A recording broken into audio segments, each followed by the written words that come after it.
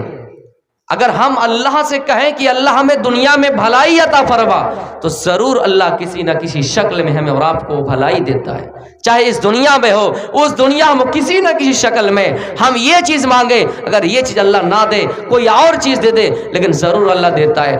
ربنا آتنا فی الدنیا حسنۃ وفی الآخرۃ حسنۃ وقنا عذاب النار، اے اللہ تو ہمیں دنیا میں بھی بھلائی عطا فرما اور آخرت میں بھی بھلائی عطا فرما۔ دنیا کی بھلائی ہے کہ یا اللہ جس خاندان میں میری پیدائش ہوئی ہے اس خاندان کو نیک بنا دے، جس خاندان میں میری پیدائش ہو اس خاندان کو دیندار بنا دے، جو اگلا خاندان میرا آئے گا جہاں پر میری شادی ہوگی وہ دیندار گھرانے ہو، جہاں پر شادی ہو انسان کی وہ اچھے گھرانے سے تعلق رکھتے ہو، نہ چوری کرتا ہو، نہ زنا کرتا ہو، نہ ڈکیتی کرتا ہو۔ میرے پیارے ساتھیوں، جو خاندان میں جن کا رشتہ ہو وہ اچھے گھر میں ہو، یہاں تک کہ آپ یہ بھی دعا کر سکتے ہیں، یا اللہ جو میری لائف پارٹنر بنے، جیون ساتھی بنے، جو میری بیوی بنے، جو میری وائف بنے وہ بھی نیک بنے۔ ہم اللہ سے یہ مانگ سکتے ہیں اور اللہ سے کہہ سکتے ہیں، یا اللہ دنیا میں یہ ہماری بھلائی عطا فرما، اے اللہ جو میرا بیٹا ہو، جو میری اولاد ہو بھی نیک ہو۔ ربی ہب لی من الصالحین، اے اللہ مجھے جب اولاد عطا فرمانا تو نیک فرمانا۔ جب دیندار عورت سے شادی ہوگی تو آپ کے بچوں کی وہ تربیت کر پائے گی، اس لیے اللہ کے نبی فرماتے ہیں اذا خطب الیکم من ترضون دینہ وخلقہ فزوجوہ فإلا تفعلوا تکن فتنۃ فی الارض وفساد کبیر۔ اے لوگو جب تمہارے گھر میں دیندار رشتہ آ جائے، جب تمہیں کوئی دیندار عورت نکاح کا پیغام دے، جب تمہارے پاس تمہارے بیٹے کی دیندار رشتہ آ جائے تمہارے گھر میں، تو تم ان کو ٹھکراؤ نہیں، ان کے ساتھ اپنی بیٹی کی شادی دلا دو، ان کے ساتھ اپنے بیٹا کا نکاح دلا دو۔ اگر تم نے ایسا نہیں کیا، مال کے لالچ میں آیا، خاندان کے لالچ میں آیا، حسن و جمال کی لالچ میں آیا، اگر تم نے ایسا کیا تو جان لو تکن فتنۃ فی الارض وفساد کبیر، تو زمین میں فتنہ پھیل جائے گا اور بہت بڑا فساد ہوگا۔ میرے پیارے ساتھیوں، اللہ کے نبی فرماتے ہیں تنکح المرأۃ لاربعین، عورت سے 4 چیزوں کی بنیاد پر شادی کی جاتی ہے، 4 چیزیں دیکھی جاتی ہے۔ لمالہا، مال دیکھا جاتا ہے، ولجمالہا، خوبصورتی دیکھی جاتی ہے، ولحسبہا، ان کا حسب و نسب دیکھا جاتا ہے، ولدینہا، ان کی دینداری دیکھی جاتی ہے۔ 4 چیزوں کی بنا پر عورت سے شادی کی جاتی ہے۔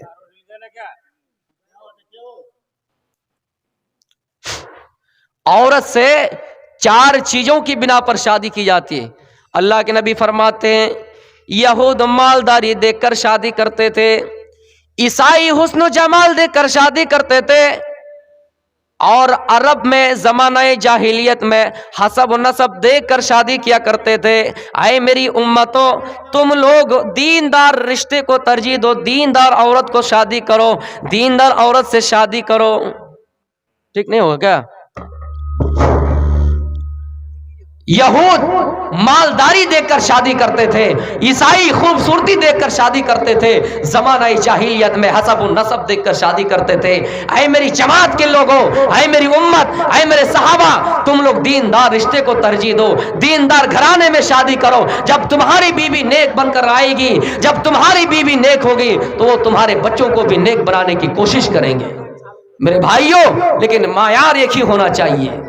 ہم یہ نہیں سوچے کہ ہم بہت نچلے خاندان کے ہیں اور ہائی فائی خاندان میں چلے گئے، معیار اور اسٹینڈرڈ ایک ہی ہونا چاہیے۔ ہاں کوئی اگر دے دے تو یہ آپ کو غنیمت سمجھنی چاہیے۔ اس لیے اللہ کے نبی فرماتے ہیں الدنیا کلھا متاع وخیر متاع الدنیا المرأۃ الصالحہ۔ اے لوگوں، اس دنیا میں سونا اور چاندی کو قیمتی خزانہ سمجھنے والوں، دنیا میں بلڈنگوں کو قیمتی اور خزانہ سمجھنے والوں، دنیا سامان ہے اور دنیا کی بہترین سامان نیک عورت ہے۔